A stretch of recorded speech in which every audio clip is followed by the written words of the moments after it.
Welcome. It's indisputable. I'm your host, Rashad Richard. Good to be with you. We have a lot on the agenda today. Breaking down news of the day, none other than Adrienne Lawrence, attorney at law, TYT contributor, and author. Should be a great and fascinating breakdown. Top story of the day. Donald Trump, according to a new report, had over 300 combined classified documents.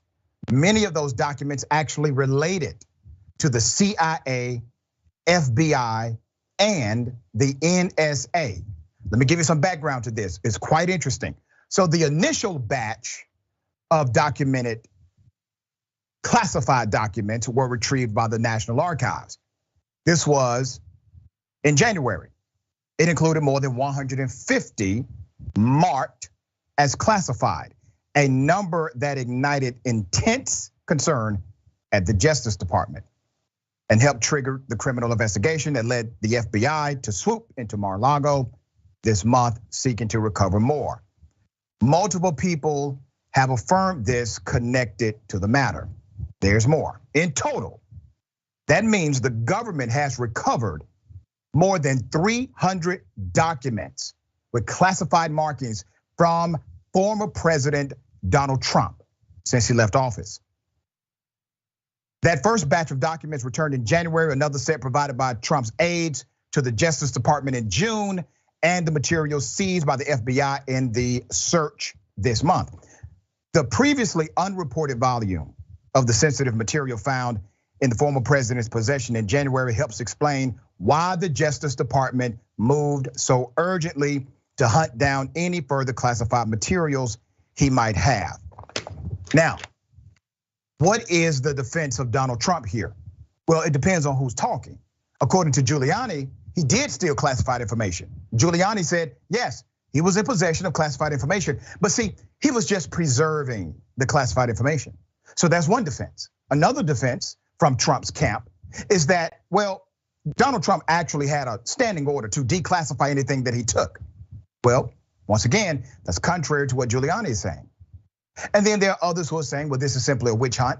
I just heard a narrative earlier this week that said, no, this was planted. Yeah, that the documents were in fact planted. There's more. The specific nature of the sensitive material that Trump took from the White House remains unclear. But the 15 boxes Trump turned over to the archives in January, nearly a year after he left office, included documents from the CIA, the National Security Agency, and the FBI, spanning a variety of topics of national security interest. A person briefed on the matter said. Trump went through the boxes himself in late 2021, according to multiple people briefed on the efforts. A federal judge in Florida. Now, this is a shift. Remember, there's a case, a motion filed about taking away the restrictions involved in this case. Now, if you take away the restrictions as it relates to the subpoena, as it relates to some of the evidence leading up to this raid, well, you also take away the veil that covers witnesses, people that are testifying against Trump, people that are willing to testify against Trump in the future. A federal judge in Florida has formally received or rejected, the Justice Department's plea on Monday to keep an affidavit underpinning the August 8th raid at former President Donald Trump's home. The government wants to keep it private. There's a motion not to keep it private. So in his 13-page ruling, the US magistrate judge, Bruce Reinhardt, found that the government had not justified keeping the entire affidavit under seal due to the intense public and historical interest in an unprecedented search of a former president's residence.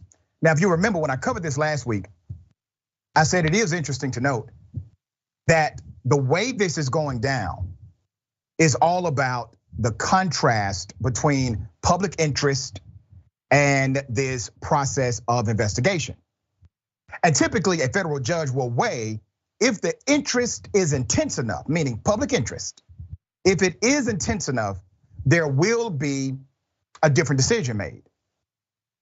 You do not get more public than a former president being raided by the FBI.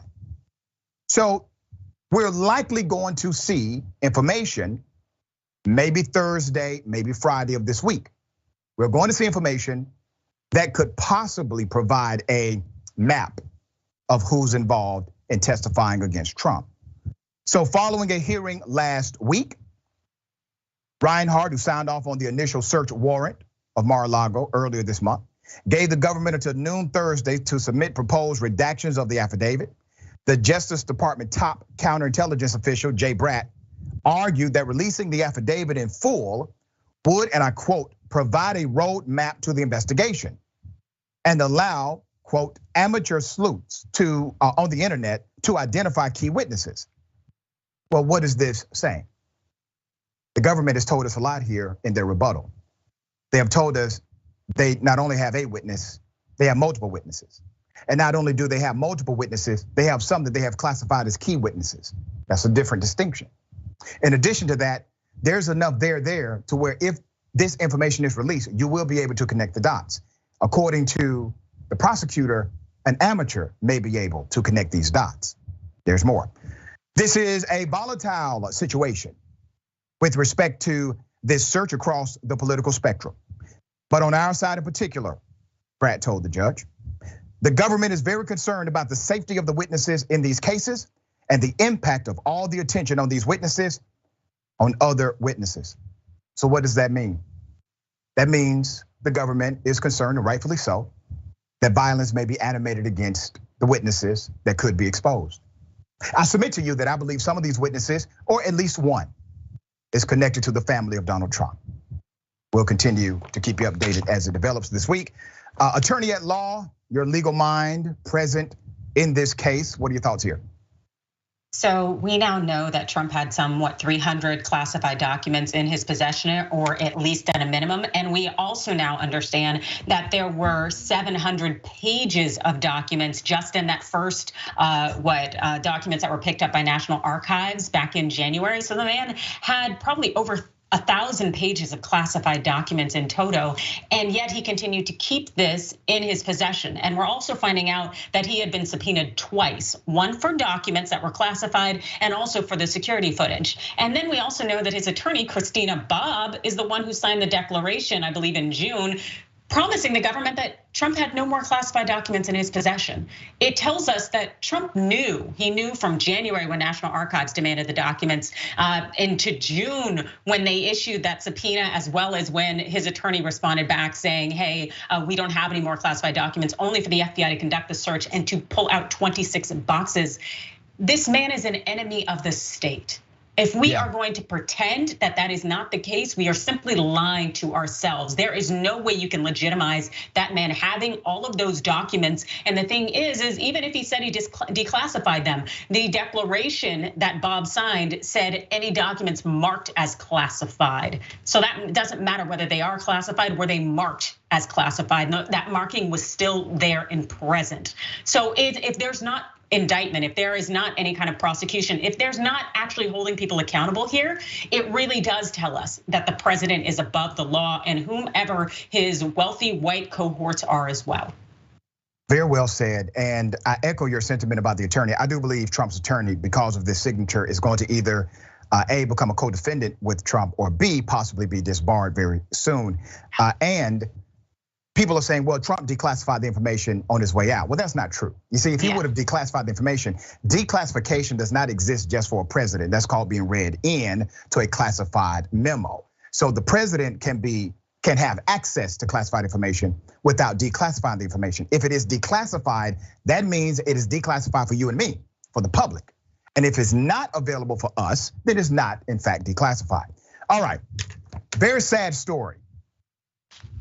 A drunk cop, a drunk police officer, rear ends a driver, injures a child, and they cover it up. Well, we're gonna expose it right here. Let's do this. Let's put up the picture of the officer that was involved. An off-duty county cop rear-ended a driver, fractured a 2-year-old child's skull when he rear-ended the car. He had a pickup truck. He was allowed by his fellow officers to forego, not take, not participate in an alcohol test. This was in Suffolk County. Officer you're looking at, his name is Mozzarella, David Mozzarella, that was involved in the car crash. This particular cop decided it was okay to drive his truck over 50 miles per hour into a car holding a father and his 2 young sons in Middle Country Road. This was in St. James, August, all right? There's more. Let me show a picture of the child. See what this cop did? Look at the injuries here. This accident was so massive, the father was thrown into the steering wheel and broke his nose, while his 2-year-old son's skull cracked in multiple places because of this cop.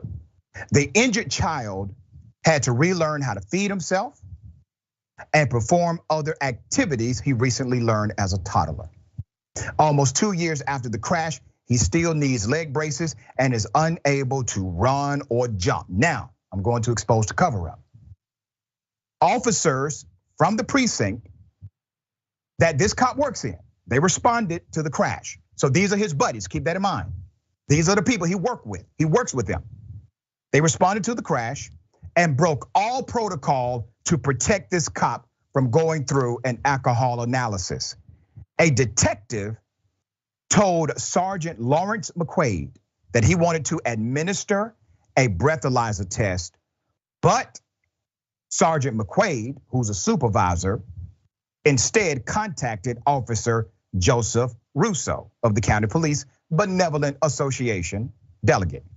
Russo drove the cop who just almost killed a 2-year-old away from the scene of the crash before he could be tested. Do you see what's happening here so far? You have massive injury. You have a child fighting for his life. You have a cop who's likely obviously drunk, because if he wasn't, you know what they would have done? Giving him the breathalyzer in order to prove he is exonerated from any criminal action, okay? They did not. They drove him away. That's illegal. Officer Ken Wustenhoff lied to a supervisor that he had given the cop a breath test. He never gave this officer a breath test, and that he passed the breath test, another lie. An anonymous law enforcement source told Newsday. Wustenhoff later retracted his report, which means he committed a felony. He lied under an official document. 3 hours after the crash, Deputy Inspector Mark Fisher finally asked Mozzarella to take a breath test. And the off-duty officer then refused. Wait a minute, we're 3 hours late. So he's so drunk, ladies and gentlemen, that even after 3 hours of no alcohol, he's afraid to take the alcohol test because he knows he will likely fail. Normally, when a driver refuses, this is the rule, when the driver refuses the breathalyzer, a police officer will seek a warrant to have the driver's blood tested for alcohol. Fisher instead issued a traffic citation and moved on. Because the officers broke protocol and failed to administer a test, the county DA's office was unable to pursue a vehicular assault charge against the officer. Isn't this something? The officers involved also failed to notify the county DA that Mozzarella had refused to take a breathalyzer test, which prevented the DA from deciding to seek a warrant for a blood test, which could have verified that he was drunk at the scene of the accident. Let me show you the footage from the scene. Look at that. This is from a security camera nearby. It shows Mozzarella throwing an object from his truck's window about 9 seconds after the crash. 2 minutes later, after the cop pulled over and spoke to someone on the cell phone, he appeared to return to the object and retrieve it. County payroll records reviewed by Newsday showed the county police department suspended this officer and suspended Wustenhoff, the officer who lied about administering a test without pay on February 3rd. Wustenhoff's suspension only lasted 45 days, but the officer who ran into the back of the vehicle remains suspended. Stuart Cameron is the county police department chief, and Errol Tulin is the county sheriff. So this is sad. But what does it show? What does this reveal? Number one, they don't give a damn about citizens. They don't even care about children who are dying in front of them. They knew the protocol. They knew right away what to do. They get officers responding. One cop says, nope, you will not breathalyze this guy. I'm gonna call somebody external of the police, but is basically the police. He's gonna come, he's gonna pick him up, he's gonna drive him away. They lied on reports. Here's the thing, they should be arrested, not suspended, not fired, but arrested. Arrested, why? Because lying on these documents is a crime. It's a violation of your oath of office. None of them were charged with these crimes. You literally have a cop who's under a suspension who should be under the prison at this moment. All right, Adrienne, significant cover up, obviously criminal conduct by the cop, but more criminal conduct by the cover up. Nobody is going to jail as of this moment. Nobody has been arrested yet. Give me some insight here. You know what? This and actions like this are completely why people lose their confidence in law enforcement in total. The fact is that they're looking to cover up and to protect each other more than they are looking to protect and serve members of the public. We see that happen each and every day with these stories that come out. And while we're fortunate to have them, these individuals exposed, it's clear that the system itself is wholly broken because these stories continue to come out. And we have to think about all the stories that did not come out, all the people who were set up, who were lied to, who were lied on, and had to suffer as a result. And when we see it, that it's this child, this vulnerable member of society who is going to suffer and lose the most, it just makes you wonder at what point, if there is a point, will law enforcement ever be held accountable? Will we make some effort to change the system? And the thing is, I don't know if there will ever be a point. Yeah. As long as things like this continue to permeate, there will always be a massive separation between cop and community. It's unfortunate because it doesn't have to be. Get rid of the bad actors, you get rid of the bad sentiment. All right. A woman, 48 years of age, black woman, has a mental health crisis. The cops come and decide to punch her. Here's the video.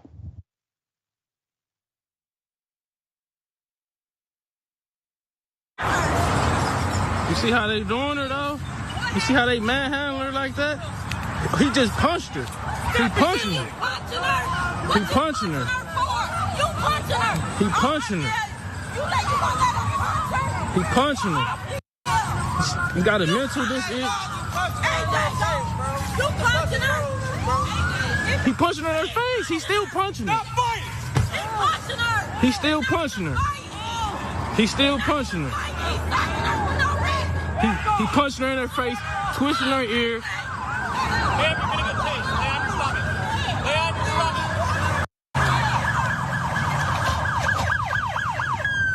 He punching her and she got a mental disorder. Look how many people on.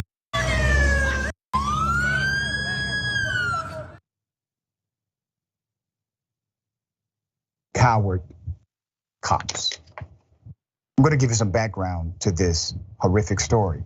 Let's put up a picture of the daughter. The daughter did speak to the local news. Now, before I get to the daughter, Pontiac, Michigan is where the family is from. They are considering legal action against the Oakland County Sheriff's Office after this arrest was caught on camera. You see the officers repeatedly punch this woman. She was in a mental health crisis. That's why 911 was called. This is her daughter. The daughter, her name is Desiree Stevens. Desiree Stevens spoke with Click on Detroit. Stevens said of her mother's injuries, quote, knee kicked, she's bruised up from her chest up, face, her eye is bulging.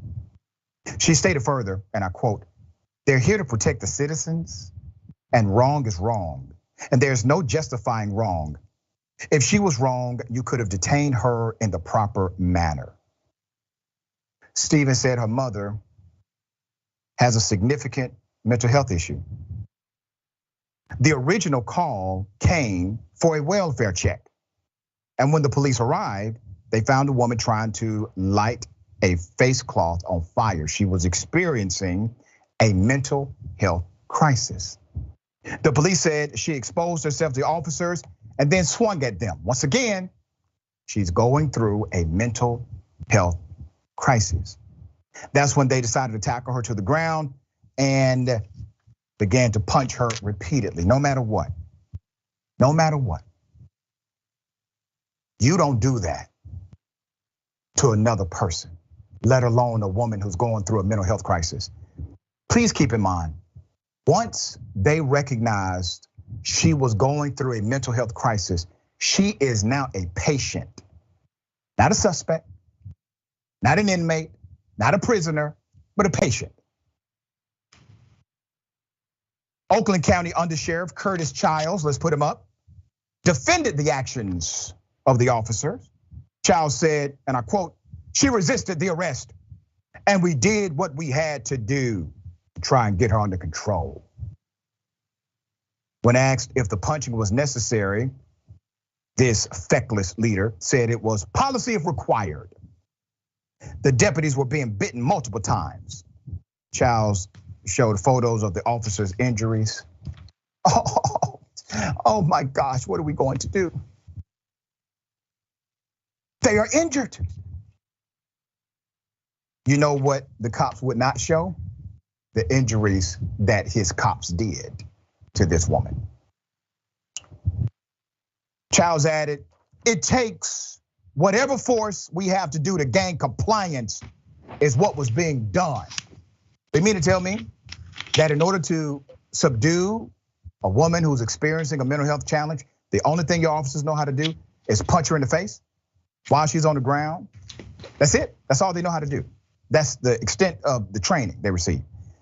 A co-responder was on the scene, but police said the woman refused to speak with her or anyone else, so she was arrested. The woman has not been charged with anything and is still being held in jail. Once again, not only a failure of leadership evidenced by the supervisor here, the undersheriff, it's a failure of protocol, culture, and policy with the actual sheriff's office, a failure systemically as it relates to mental health care, not only in their county, but frankly across the country. All of these failures compounding on one individual at one time who's going through a mental health crisis. She should have been going to a hospital, not going to a jail. All right, Adrienne, thoughts here.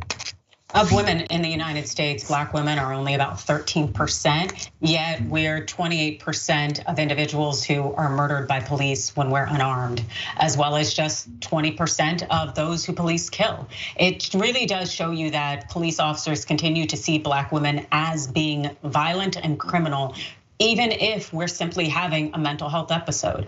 The thing is that law enforcement officers need to stop acting like they are street thugs. Just because a suspect may hit you or push you doesn't mean you should pulverize them. The goal is to merely subdue that person and to stop them from engaging in behavior that could be harmful to themselves or to others, not to punish them, not to be judge and jury and to beat the hell out of them simply because they bit you or they kicked you or hit you. You're supposed to be the bigger person because you are armed with the law and as well as lethal force. Yet it seems like so many officers have forgotten that and really take it as an opportunity simply to beat the hell out of everyday citizens who simply need help. Yeah, it's ridiculous. They won't want someone to treat their sister, their mama, their daughter like that, but they have no problem treating Black women in that manner. We're gonna continue to follow this story as it develops. We got more on the other side. It's indisputable. Stick and stay.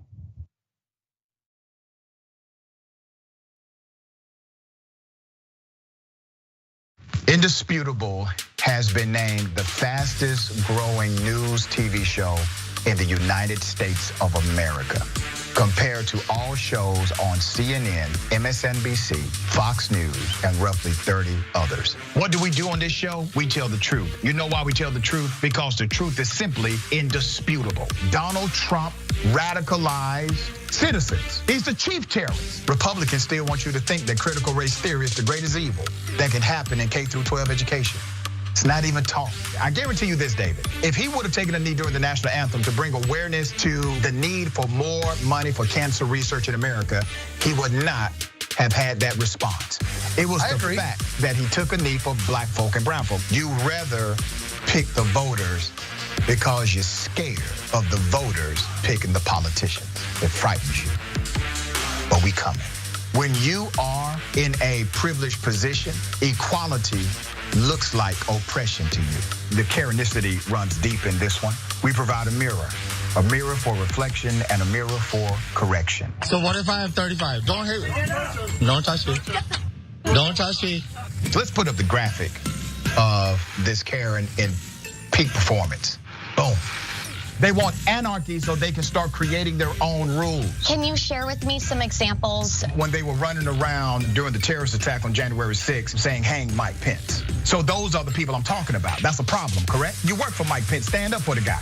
Do not allow the ideology of politics to evaporate the humanity that still exists inside of you. They don't stop, I don't stop. Racism won't stop, I won't stop. Systemic bias won't stop, so I won't stop. People still need health care, so I won't stop. People still need criminal justice systems reformed in this country, so I won't stop. And you won't stop either.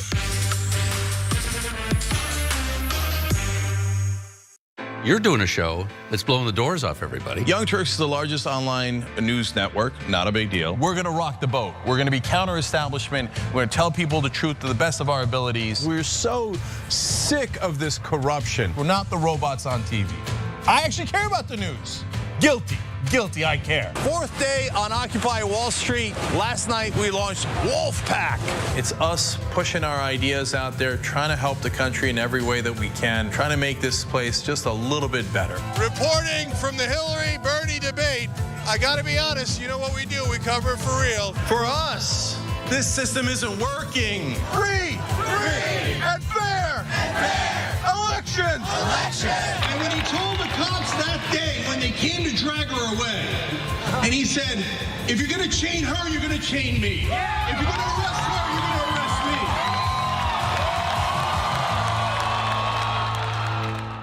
me. My name is Carlos Hernandez. I am the valet parking for this small parking lot.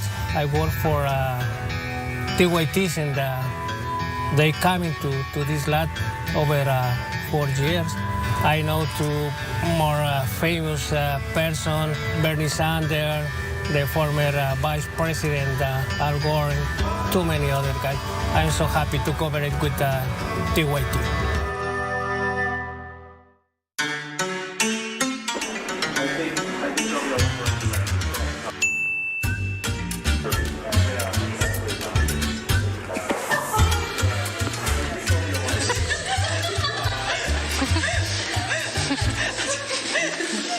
That's how you do when I smacked it back that I like.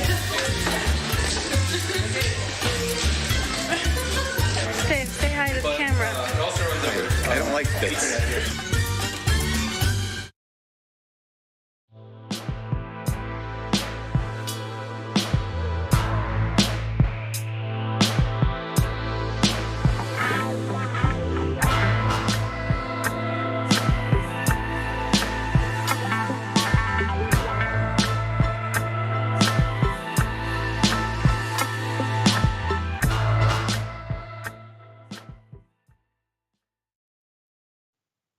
What's happening? Welcome back. We got a lot of show left.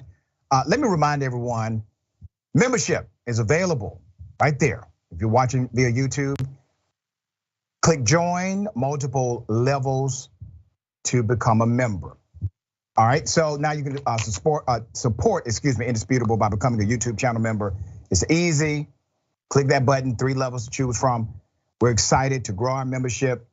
We actually just exceeded a million followers on Facebook and YouTube combined. We're well over a million at this point. I thank you for so much support. Thank you. All right.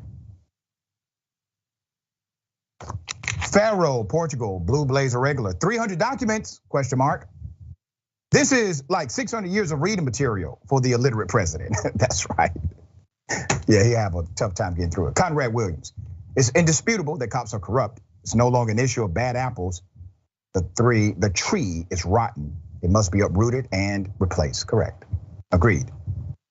All right, let's go to Chaplain Fred, AKA Prayer Dragon.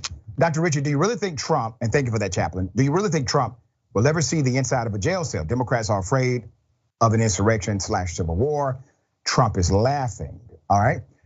Chaplain, as much as it pains me to say this, I do not believe Trump will actually go to prison. I do believe he can be indicted. I do believe he can be found guilty or plead guilty.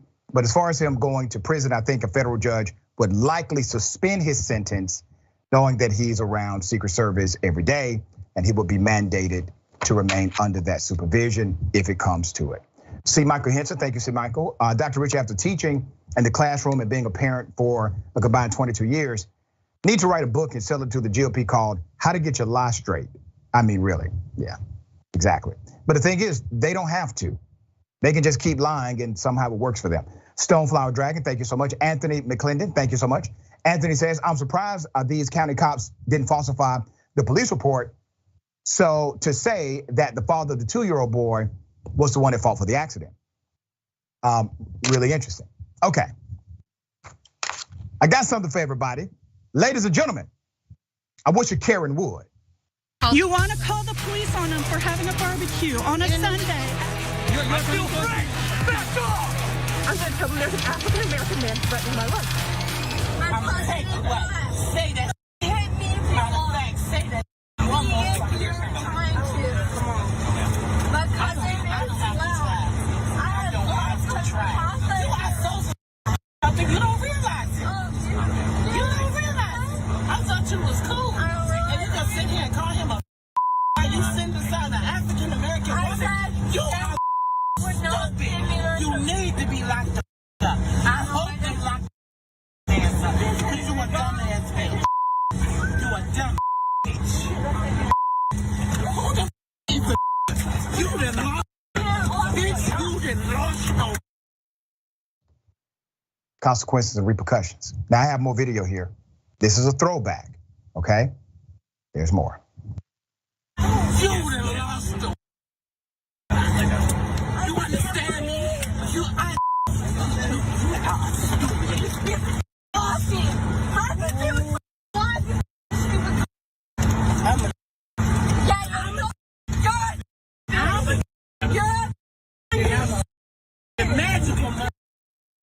The best you can do, you gonna sit beside me and call him a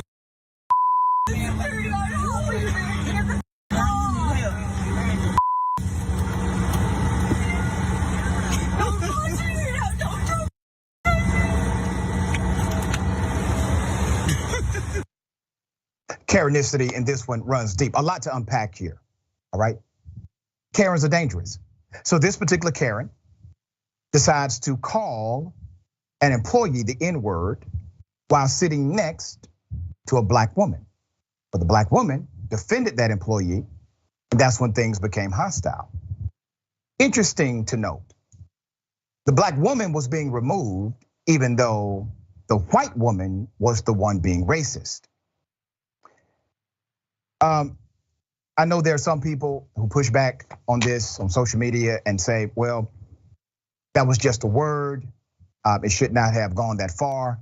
Well, let's be very clear. The Karen in this scenario is drunk, right? She's likely intoxicated. That doesn't give you a free pass to be racist. In addition to that, who started the disturbance? Well, whoever is the racist person started the disturbance. And then there was a response to the disturbance. And do you not find it ironic that when she feels as if she's in danger, she starts calling on the black employee to help her? All right, there's something interesting about Karens and airports. We have had a lot of stories about Karens and airports. This is another one I came across. Here it is.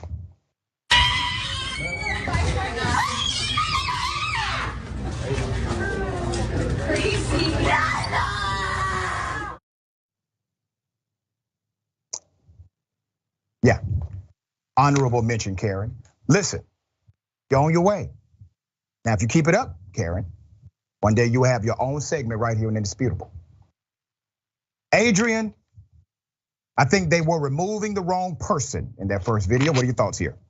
Well, I can tell you with these Karen airport videos, it's clear to me that TSA is screening for the wrong thing.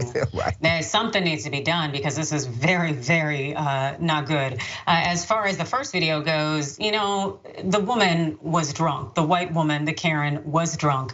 And her racism popped out probably because she was inebriated, but she's still racist at heart. This is who this person is. That word doesn't just show up when your blood alcohol level hits a certain point. No, this is in you. This is who you are. And the fact that she felt that she should unleash that weaponized term onto a woman, and number one, also that woman is the one who has to be removed. It's very bothersome for me. I don't like anything about this situation, especially also seeing that Karen go ahead and pull her white woman tears in the aftermath as though she is the victim. No, not at all. And I do hope that she was charged with something at the end of the day, that she faced some consequences, because to act like the black woman is the problem in this situation when she is the one subject to a highly racist and a highly problematic term and behavior from this drunk white Karen, get the hell out of here. Yeah. It's disgusting. And what she did was incite violence. That's what this Karen did, all right? Okay, a judge in Texas, racist against undocumented individuals, those coming from another country, but he's in charge of ruling on immigration cases in his courtroom. I kid you not. This is under the leadership of Greg Abbott. Let's put up the governor, Greg Abbott, who has taken a very racist approach to immigration in his state. There's a prominent judge in Texas inside of Governor Abbott's border security operation to arrest and jail migrants on trespassing charges. That judge has now been accused of using a racial slur against Latino defendants. I'm gonna get into this, okay? There's a defense attorney, big ups to this defense attorney because it takes a lot of courage to do this.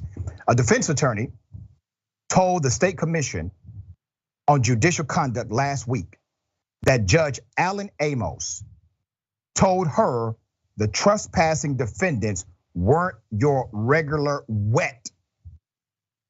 That's right, that's the term he used, that's what he called them, according to a copy of the complaint obtained by the Texas Tribune. They have phones and clothes and all kind of other things, Amos reportedly said in July to defense attorney Emily Miller, whose complaint was first reported by the Daily Beast. Miller is asking the commission to consider whether Amos's alleged comment violates the Texas Judicial Code of Conduct. On Monday, Judge Amos told the Tribune that he would not comment on the complaint, but would have to wait for the judicial ethics people.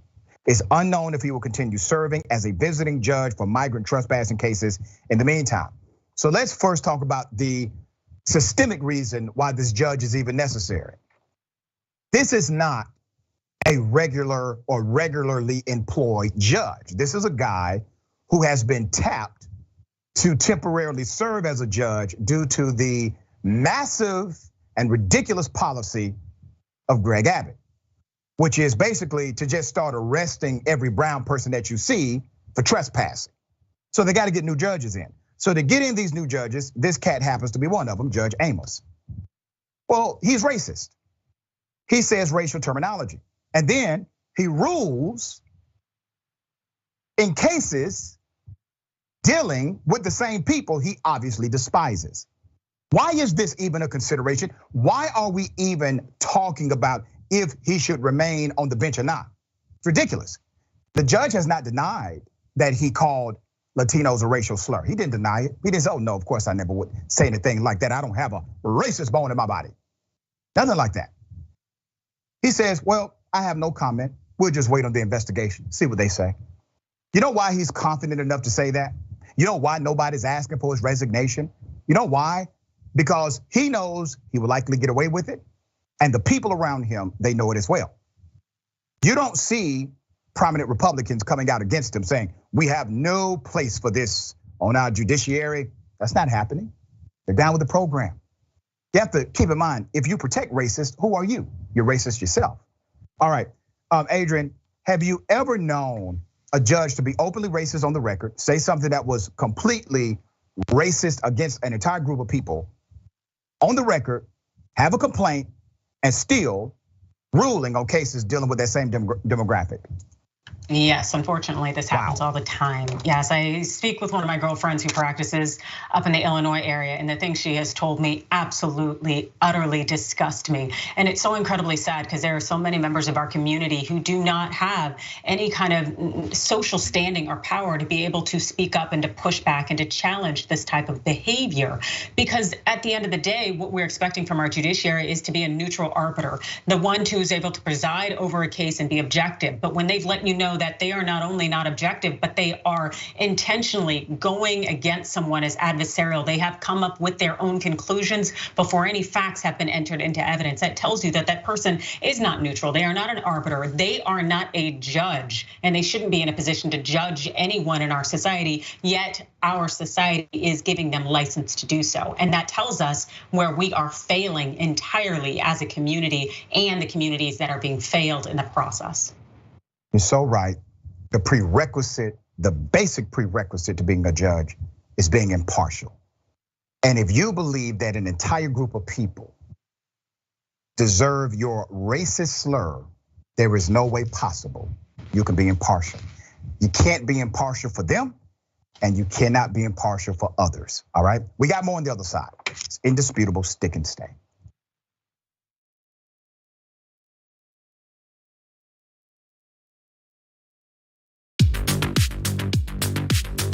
I'm wearing one of our pieces of merchandise. So the funny thing about the Dragon Squad, and that's what our viewers call themselves. That's the name of the group, but every individual chooses their own name. You might have Cincinnati Dragon. You might have Harry Potter Dragon. We have a Grandma Sunshine Dragon is one of those that I remember.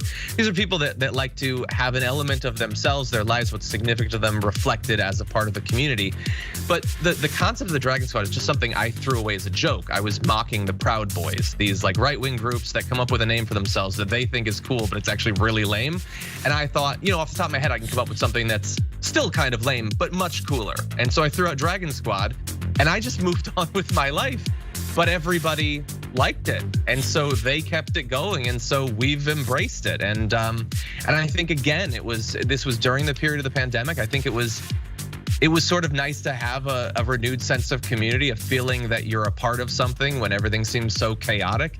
And as a result of that, we've got independent artists online streaming, making beautiful digital art of dragons. We've got, we've released a number of pieces of merchandise that people love sending us photos of them. And then by the way, for me personally, people send me, like you can probably see in the background, like a knitted dragon someone sent me. There's a dragon book they sent me, dragon board games they send me. People have done like custom ironworks, making dragon bottle openers. Like the fans are super invested in diamond art and things like that. And so it's great that they send this stuff. Sometime we're gonna have to set up a wall of all of it. But yeah, it's definitely brought the community a lot closer together. The fact that we were no longer in this big studio, I felt a lot more personally attached to people. It felt very immediate. And I know that I personally needed the connection. Did you know that more than 20% of the world's oxygen comes from the Amazon? Why? Because of trees. I know what you're thinking. Of course! So what do we want to do? We want to plant more trees so we can save the climate. It's quite literal. So that's what leads to our new partner, Plant Your Change. Love it. It's so easy. What they do is you take the credit or debit cards you already have and you plug it into the system. And if you so choose, you get to round up every purchase to the nearest dollar and they plant a tree for you, okay? Now you could also choose if you wanna do it on only certain kinds of purchases or only so often, right? And there's nothing wrong with that. But literally every cent makes a difference here. It's Plant Your Change. And if you wanna know more information, just go to tyt.com/trees. Let's go save the planet together.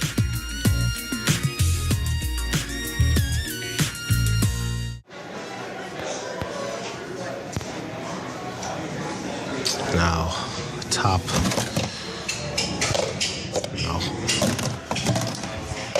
No. No.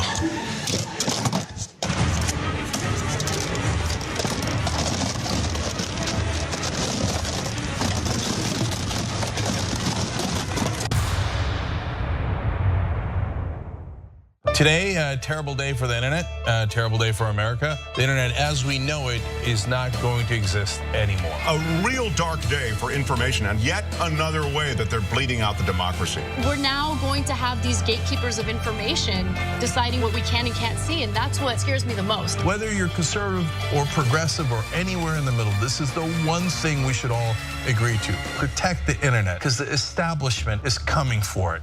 Don't let them destroy the internet.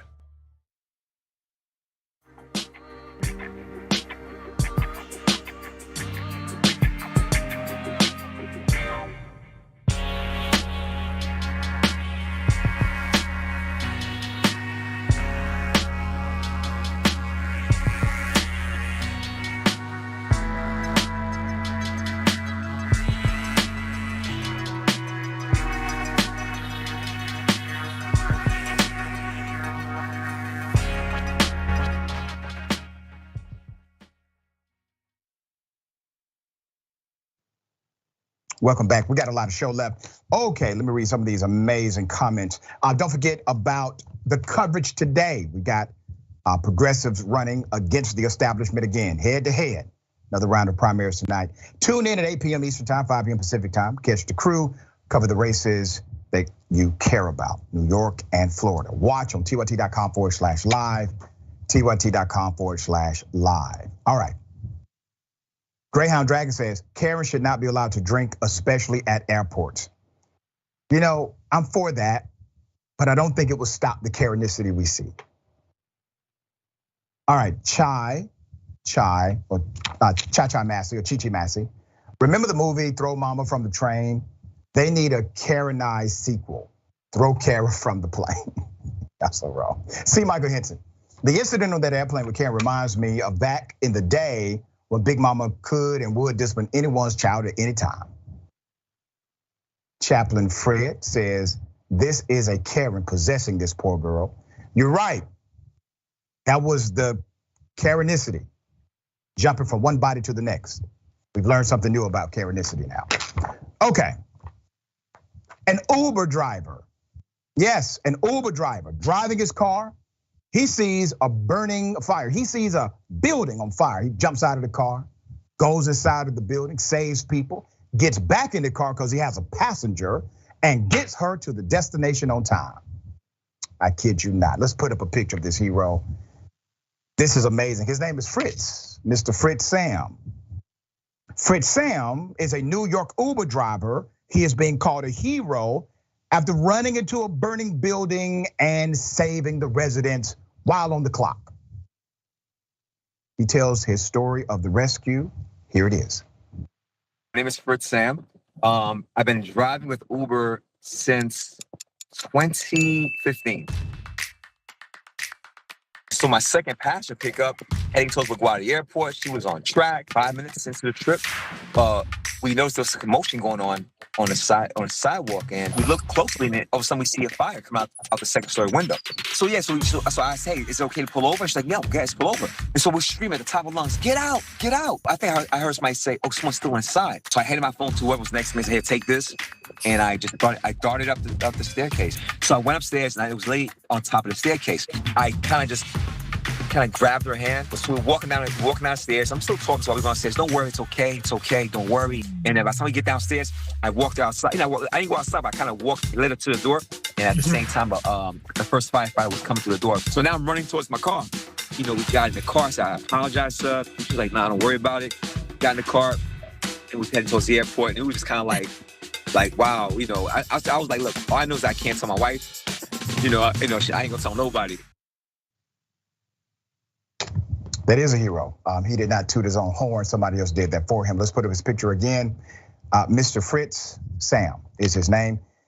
Sam told the Washington Post he believed it was his responsibility to help the people in the building. It's not my family, but it's someone else's family, he said. If it was my family and I wasn't able to be there, I would hope that somebody else would go in and help them. Neighbors weren't sure if there were still people inside. Okay, that's the building. So Sam ran into the brownstone. He rescued a man on the first floor and a woman on the second floor, firefighters and other first responders arrived on the scene 6 minutes after Sam approached the building. The Uber driver had cleared the entire building by that time. No one was inside and no one was injured. Who was he driving? Let's put up the picture of Jemima James Wee. That was the passenger. She's a writer. She was on her way to a writers' conference and still made her flight on time. She tweeted about Sam's heroic efforts, and after her tweet, it went viral.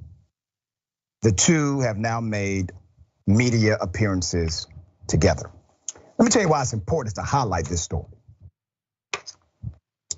That's the humanity that we're missing in our political conversation. That's the humanity we're missing in our policy conversations. You know how many policy meetings I've been in where people talk about everything but the people? This individual represents the best of us. He represents a deep care, an instinctive concern for human beings. We've lost that somewhere. We've lost that, especially in our political class that has evaporated. You know what the difference is? This man has heart. This man has compassion. He did not think of himself, he thought of others. Now, if we could put people like him in position of public policy, if we could put people like him in position of political trust, the world would be a much better place. But see, good people like him don't want to be in political office. You know why? Because good people get attacked. Their families become targets. It's tough. It's a hard game. Which means we are left with the bottom of the barrel, literally, when we start choosing our officials to govern the money we give them. All right, Adrienne, thoughts on this hero? You know, I like everything about this story. It does make you feel a little bit better knowing that there are people out there like this gentleman, and also the woman in the car, because she easily could have complained about, potentially jeopardizing her flight. But by virtue of the fact that she was there and she did have the skill set as a writer to really amplify the altruism here, it just, it kind of bolsters any kind of thought that there are good people in society and that we're not alone in this walk. Yeah, well said. All right. This has been making the rounds on social media. Let's just put the picture up full mass here. I would try to explain as much as I can about this, but still a lot of unanswered questions. A Little League World Series player's head was covered in cotton during a game on Sunday night. So this went out on social media. Obviously, many were outraged considering the black player didn't appear to be laughing about it. Now, the kids around him, they are in fact white, okay? When you look at the full video, you see that clearly.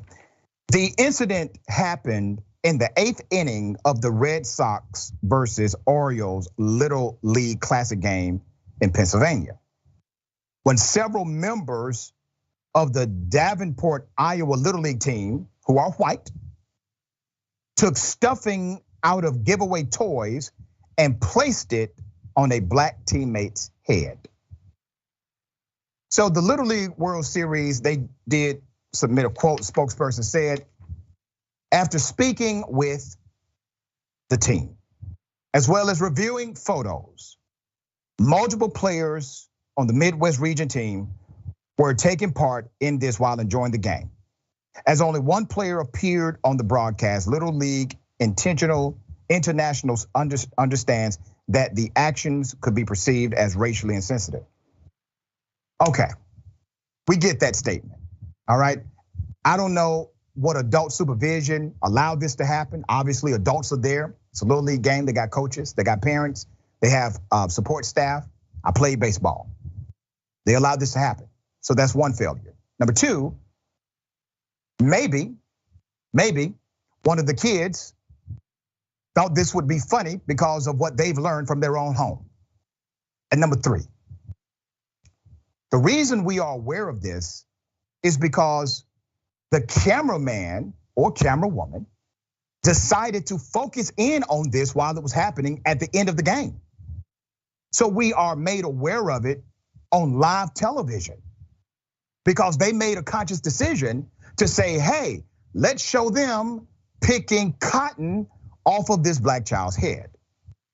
So I'm not sure why that decision was made. There has been no response from the camera person who made the decision, but obviously the insensitivities are well noted here. The racial bias, staggering. Adrienne, thoughts on this? You know, it seemed that the Little League wanted to pretend like this wasn't anything significant and that it was unintentional, but they understand that it could be a bad look. The reality is that this is a black child surrounded by white children trying to put cotton on the child's head. And even if they weren't doing that specifically with the thought of a black child picking cotton, the fact is that they're targeting him in some way that isolates him, putting this white stuff on his hair that's almost also creating this seeming white identity, cloaking him in it. The fact that he is alone targeted, it just really says a lot about the environment there. And as you've noted, what these children are exposed to at home, what their belief structure has already been established to be. But we can't ignore the fact that this is what racism looks like. And this is a product of it. That's right. We can call it unconscious bias, systemic racism, whatever you want to call it. The impact is the same. All right. On the other side of that, a young kid now feels the adverse impact of racial bias. We got more on the other side. It's indisputable, stick and stuff.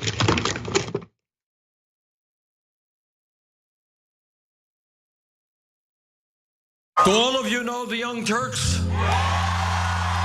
An outlet like yourself that are willing to cover this story from the very beginning. You have the Young Turks and a bunch of other progressive forces saying this is the time to fight for our values. And I think right now there are a lot of progressive voters, many leftists who feel like they don't have a home. And this is why what Cenk and the Young Turks are doing is so important. What we've done is sustainable, slow, healthy growth. And I think that's the way news should be, where you don't rely on sensationalist stuff. You don't lean on whatever's trendy in the news at any given moment.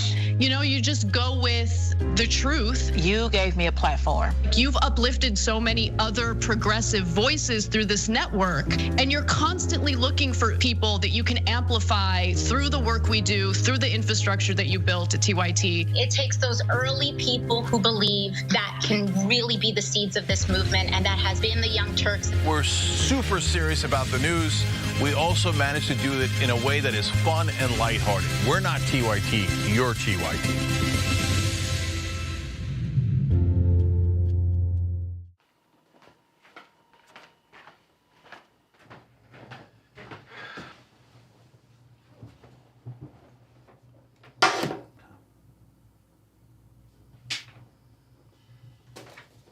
Welcome to the Damage Report. I'm John Idarola. This is gonna be a big one. Meanwhile, in the Arctic, you know where this is going. You watch the Damage Report, the Arctic's on fire. Obviously, why would we be talking about the Arctic except to tell you that it's melting once again? The Republicans aren't that interested in it. I wonder why. Lift out of poverty up to 3.7 million people, including an estimated 1.3 million children.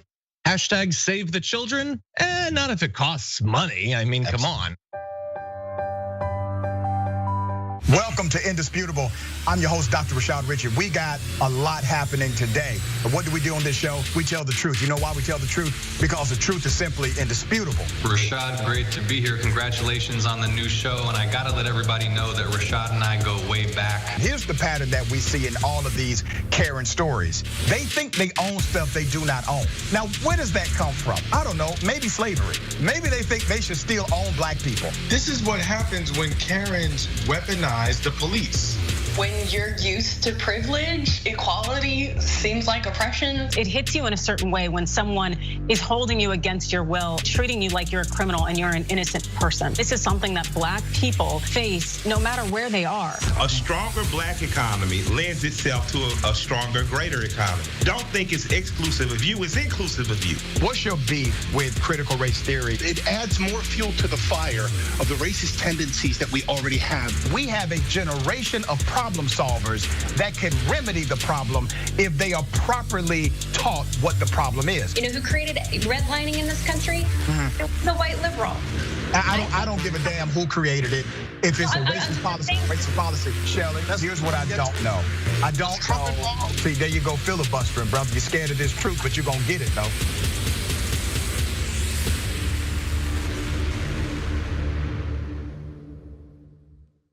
I'm back to gaslighting. Did you and I talk about gaslighting on Old School? Probably. That boss gaslit all his female employees. People who manipulate others like that make you feel like you're the weirdo. Why won't you punch yourself in the face?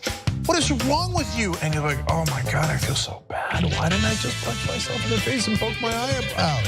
I'm 47 and I just figured it out like earlier this year. You figured out somebody was doing it to you, or that you were that it was a that it would have been happening my whole life and I didn't realize it. Right.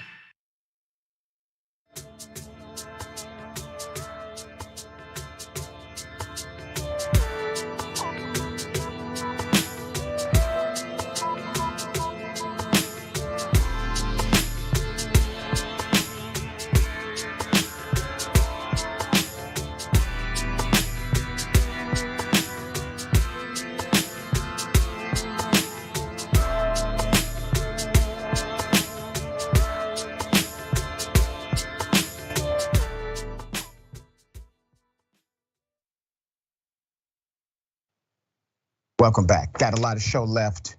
All right, big deal a-coming. Don't forget, Unbossed with Nina Turner. Boom, loving it. That's coming very soon, October 17th, daily. Tune in at 4 p.m. Eastern time, 1 p.m. Pacific time. You can subscribe to Unbossed with Nina Turner right now. You can go to tyt.com/unbossed, TYT. All right, this is good stuff. Very proud of my sister. Looking forward to this. Let me read a couple of comments. Kind of pressed for time. Next, TYT reporter says, new watch material for police officers. This is called bravery. That's right. That's right. All right, Snack Panther, welcome to Indisputable. Thank you so much for that. Latif, AKA Colossus Mahiz, upgraded membership to Double Doser. There you go. I appreciate you doing that. Joseph Brookins, welcome to Indisputable. Bless you, thank you. Sweetback Lightning. I hope someone will explain. You had no concept of what was happening, but let's read this book and talk about some things you need to know. That's right, take it as an opportunity to learn, talking about the Little League game and the cotton. All right, Black homeowners, they get their property appraised, and the property is appraised at $300,000 more when they whitewash it. Okay, I'm sorry about that. I skipped a story. Let's go back. My producers are running trying to figure it out. All right, my fault. Thank you. I see you can't see Jordan, but I can see Jordan. He was having a fit. All right, we good, brother. I promise you. All right, there's a man who pulled the knife on the wrong guy. Now, there's a lot of mixed feelings about this. Here's a video. Does it matter to you? You're going straight. You ain't see the stop sign? There's kids around here. You can't blaze through the stop sign, jerk off. I didn't blaze through the stop sign. Yeah, you did. You didn't stop, bro. You didn't stop. You blazed through the stop sign. No, I'm not the police. I'm telling you, stop at that stop sign. There's kids around here. I'm minding this guy. I'm minding my business. I'm minding my business. I'm minding your bitch. I'll be like, yeah, I got something for you. I'll stick it right up your ass. Yeah. Come on. Oh, get on the ground. Honey, call 911. No. Get on the ground. Can you call 911? Get on the ground. Can you call 911? Okay. Get on the ground now. Put your hands on your head. Where the f do you think you are? I'm telling you, there's kids around here. Don't pull a you were coming at me. Put your hands on your head. Myself. I was here. Put your hands on your head. Hey, Ma! Well, that escalated quickly. The guy literally brought a knife to a gunfight. I have more video. The individual decided to call his family. His family comes, here's what happened. He pulled a knife on me. Step back, man. Step back. Step back. Step back. No, I'm not stepping back. You're gonna have to shoot me. Step back. No. He pulled a knife on me. Why? He pulled a knife on me because he's psycho and having an episode. Get the. I want to see your badge. Right here. No. Call 911. Tell them my husband's a cop, please. Call them. Tell them to hurry. I'm the NYPD. I live here. You're not NY. You're not New Jersey PD. This is not New Jersey. Let's try. This is Rockland County. Step back. Step back. Step back away from me. Why? Step back away from me. Jail. Step back away from me right now. Can I ask you a question? What's going to kill you faster, a knife or a gun? A knife. Go ahead, honey. Try. Jail. A knife. Nice try. Have a nice day. All right, so this guy was a cop, looks like out of his jurisdiction, but a police officer. The individual was aggressive. The other individual said he would pull out a knife, and he did. And started to approach this cop. Let's put up the pic here. The graphic that we have is really interesting. Both the cop and the knife wielder have not been identified at this time. There has been speculation that the cop was undercover in the middle of an investigation. Obviously, we know that not to be true. But granted, when this turned into him saying NYPD, and I know some people are going to push back on me, and I'm okay with that. What I see is an argument between two men. All right, two men get into an argument. That argument could end up in a fight. It's called mutual combat. One person didn't want that smoke, the NYPD cop. He decided to then go from an argument, trash talking, colliding perhaps, to saying, let me put you under arrest now, I'm a cop. I don't think that's how the rules should work here. Because in my opinion, officer, you were just as much involved in the back and forth. I know the other guy was being aggressive too, but you engaged in no art of de-escalation. Okay, so Adrienne, I know that I may be in the minority opinion as it relates to this, but you have a cop who's supposed to be trained in de-escalation. The other individual was walking away. He decided to continue to talk trash. The other individual talked trash back. Looked like there may have been a mutual combat situation, but he decided to try to effect an arrest rather than stop the person from proceeding. He wanted to then arrest the guy. Is this proper police conduct? I would argue that it is not. I agree with you. It just seemed like it was an argument between two men that was absolutely unnecessary to begin with. And it went too far. And by that, I mean the officer pulling out his gun and trying to make an arrest when it's like, does it need to be that? Does it need to go that far? It's completely and totally seems to be unacceptable. And it does seem like it's definitely an abuse of power.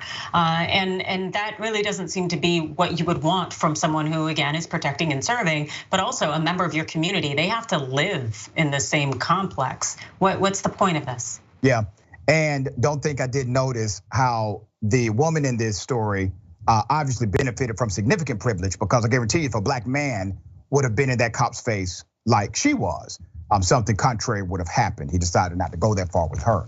All right, black homeowners, they get their property appraised. It comes in very low.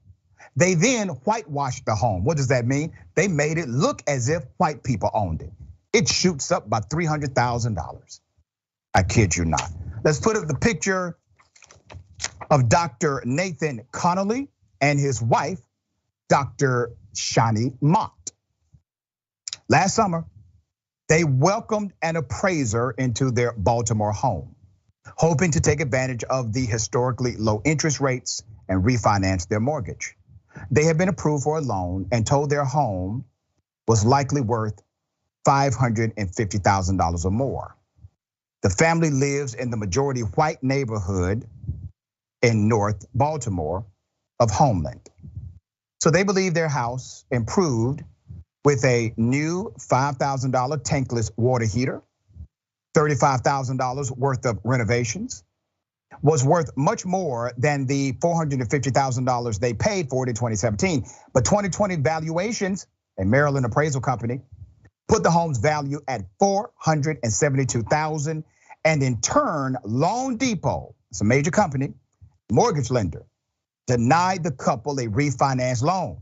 Well, they denied the loan because when the appraisal comes back so low, you can't justify the loan based on the appraised value. The appraised value is what typically the bank would take as law. So this was a big deal, right? So the appraisal was just $22,000 more than they initially paid. And they knew the market had changed and they knew the value should be much higher. So they decided to do something. Let's put up their family. Now, this is the family of Dr. Connolly. Said he knew why he, his wife, and 3 children aged 15, 12, and 9 are Black. Now, there's some background here worth noting. As a Johns Hopkins University professor of history, Dr. Connolly is an expert on redlining and the legacy of white supremacy in American cities. And much of his research focuses on race and the housing market. In other words, they picked the right one. This week, the Mott Connolly family sued Loan Depot, as well as 2020 valuations and Shane Lonham, the owner of the 2020 valuations group. Loan Depot hired this organization as a subcontractor. Mr. Lanham conducted the inspection himself on June 14, 2021. According to the complaint, Dr. Connolly and Dr. Mott and their 3 children were home during the visit. And their house was also filled with family photos, children's drawings of figures with dark skin, a poster for the film Black Panther, and literature by Black authors. Months after the first appraisal, the couple applied for another refinance loan with a different loan lender, Rocket Mortgage, removed family photos, and had a white male colleague, another Johns Hopkins professor, stand in for them. The second appraiser valued the house at $750,000. $750,000. Okay, there's more to this story.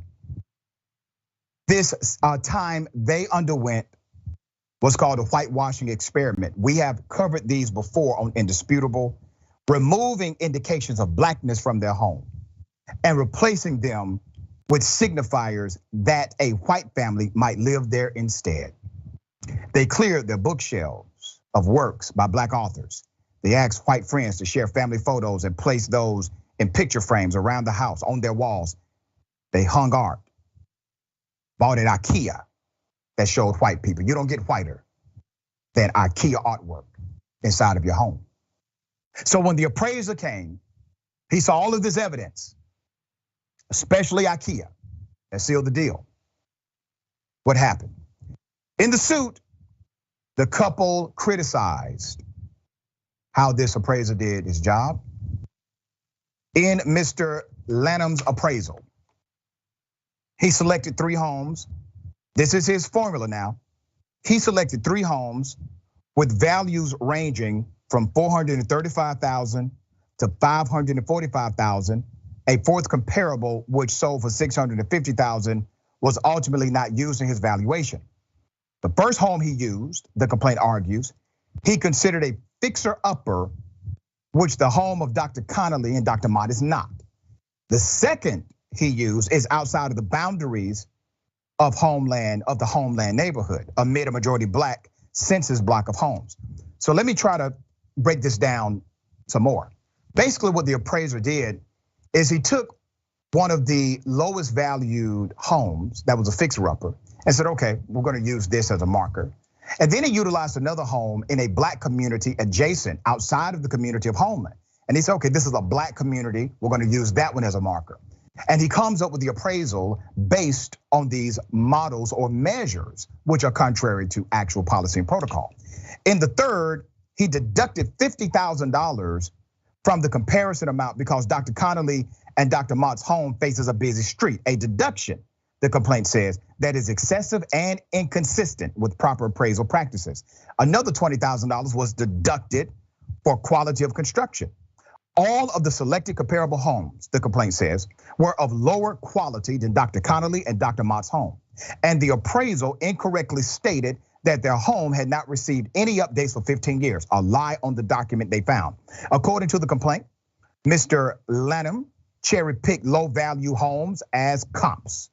And by doing so, he ignored legitimately comparable homes with much higher sales prices. According to the Bureau of Labor Statistics, more than 97% of home appraisals are white as a result of the Black homeowners have encountered similar discriminatory appraisals. So this family decided to do more than what the average family typically would do. And what was the result? An extra $300,000 and likely more likely more, because I'm sure at some point there's a settlement or punitive damages awarded to this family. This is inconvenience, inconvenient, obviously. And it's discrimination, housing discrimination. That's a federal issue. Attorney, we've covered multiple stories like this. The fact that we have some means there are more that we do not know about. And a lot of families just accepted the appraisal without any rebuttal because they thought the appraiser was probably unbiased. What are your thoughts here? You know, it really speaks to all the efforts that we have to undertake in order to try to dodge the racism that is so inherently laden in our society, especially when you have situations like this, where, as you mentioned, the vast majority of appraisers are white, and how they come to your door and they determine that your home is valued less simply because you have a higher melanin count than everyone else. And then the lies that are told to try to cover that up and conceal it. It really does show you how society is structured and such that Black people continue to lose day in and day out the hundreds of thousands of dollars we lose when it comes to housing, when it comes to employment, in every aspect of society. And it's just rage-inducing. That's exactly what it is. And it shows you how racism permeates in every industry, every culture. That's why critical race theory is so important to understand, because critical race theory says you can actually eliminate racist people. Racist people can be taken out of the equation, but the systems that are utilized, the systems that are in place, will still create a biased outcome. All right, we got more on the other side. It's indisputable, stick and stay.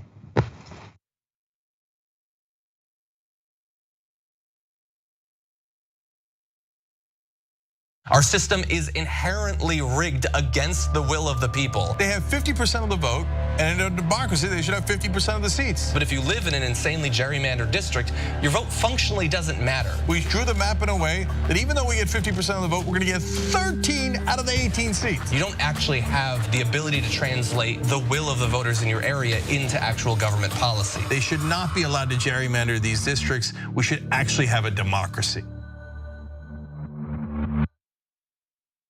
I've been honest with him, like, yeah, I was upset with you and I should have done it. But instead I was like, I'm just trying to protect my engagement ring.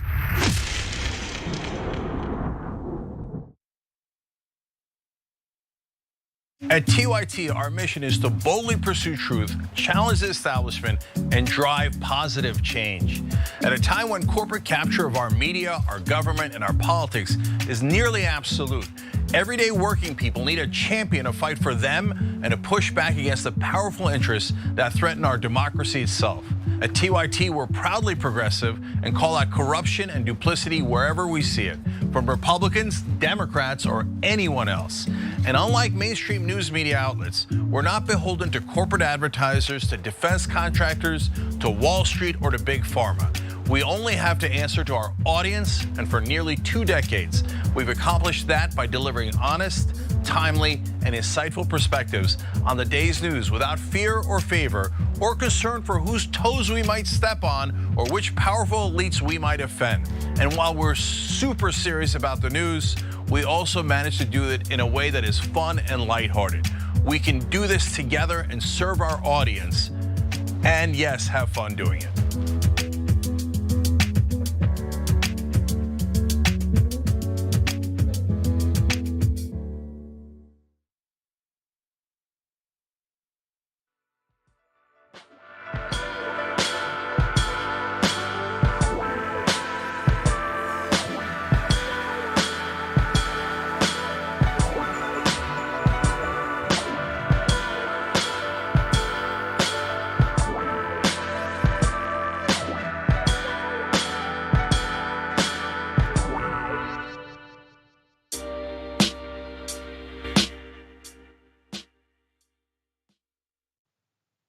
Welcome back. Okay, let me read some of these comments. Thank you for joining the conversation via comment.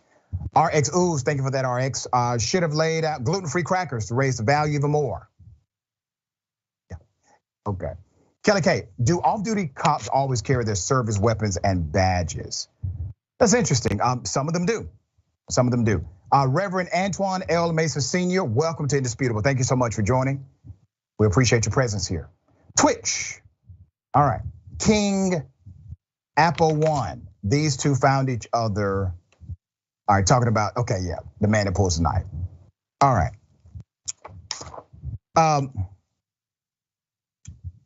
Herschel damn Walker strikes again. Herschel Walker now says the reason that people want to take your money is because of trees. Yeah, you know they got the nerve to spend money on trees. Let me go to the video. They continue to try to fool you like they're helping you out, but they're not.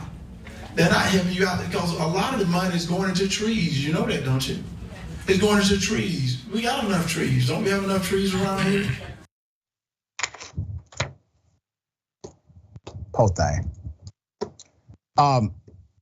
He was talking about excessive spending, general Republican talking points against Democrats.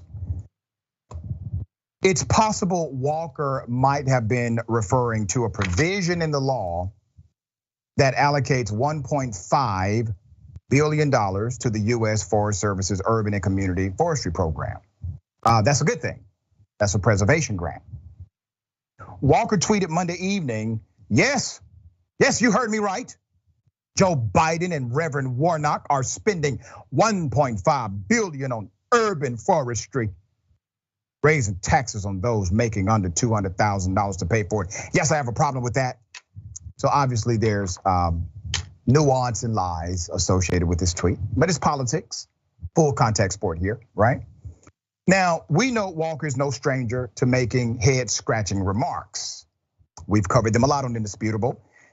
So here's another one about climate change. In a July 9th appearance, he spoke about climate change, suggesting that Georgia's good air decides to float over to China, replacing China's bad air, which goes back to Georgia, where we gotta clean that back up.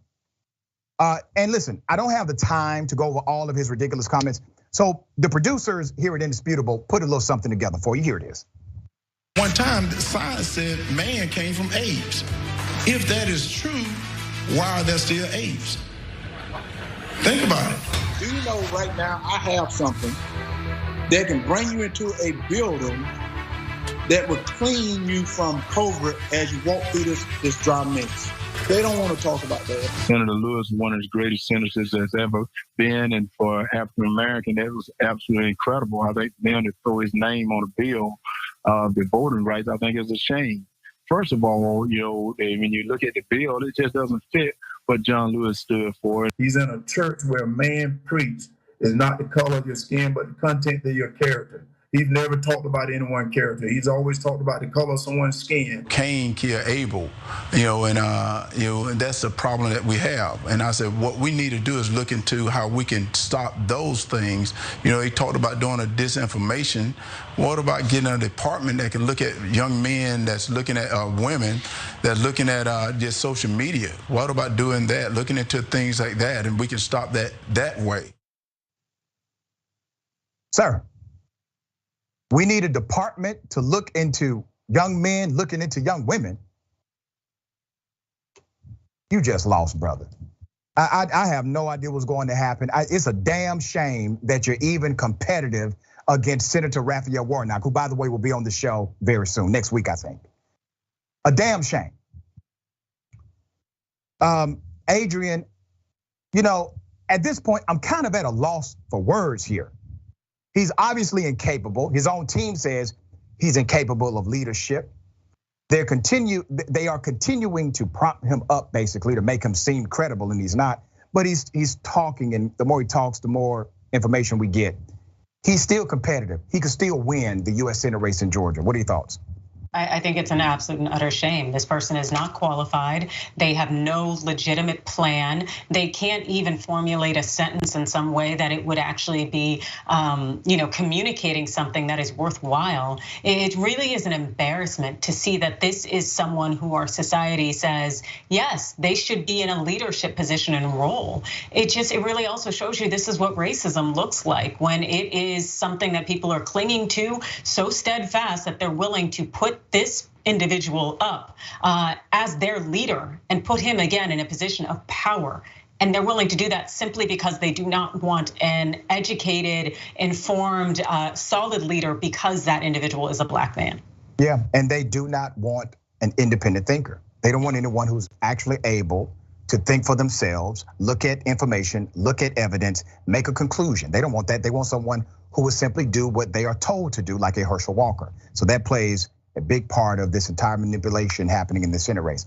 Okay, a woman is poisoned with a napkin on her birthday, okay? This is an interesting saga, still unresolved, all right? So a woman was poisoned on her birthday after touching a napkin she found on her car door. She explains the incident. Here it is. What's up, y'all? It's me, Erin Dawn. I just want to share with y'all the experience that I had yesterday on my birthday. What started off as a great day turned into being one of the scariest moments of my life. I know y'all wondering what happened. After we finished eating, we walked to the car and I had a napkin sticking out of my door handle. So this isn't the actual napkin, but I just wanted to give y'all an idea of how it was sticking out the door handle. So when I saw it, I just picked it up with my fingernails like this and I tossed it out.